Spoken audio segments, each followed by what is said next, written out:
Hey everybody, Father Mike here. Today is Tuesday of the fifth week of Lent. Our first reading from the book of Numbers tells a really fascinating story in which God, and you know this story, God sends seraph serpents into the desert to bite the people as a punishment, and many of the people who get bitten, they die.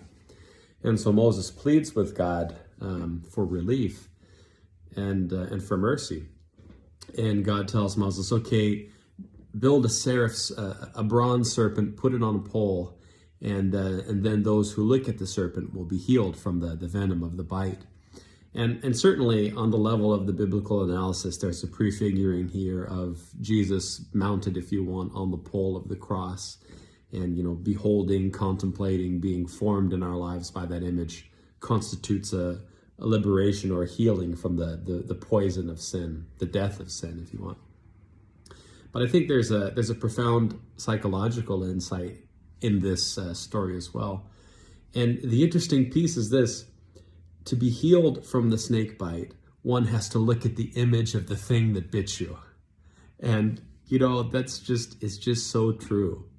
Oftentimes when I'm depressed, when I'm stuck, when I can't move forward, it's because there's something underneath the surface that I haven't named yet, or that I'm not willing to acknowledge or even recognize, a relationship that I know is toxic, some wound that I would rather just ignore.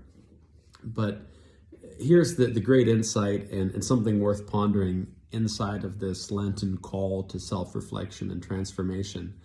I've got to name those things that I would rather ignore in my life: the dysfunction, the hurts, the wounds, the things that bit me. And I've got to really take a look at them, mount them on a pole if you want to be seen, if I hope to move forward and be free. It's an interesting thought. It's an ancient thought, but I think a deep one and helpful as we all engage in this process of, the Lenten path to freedom.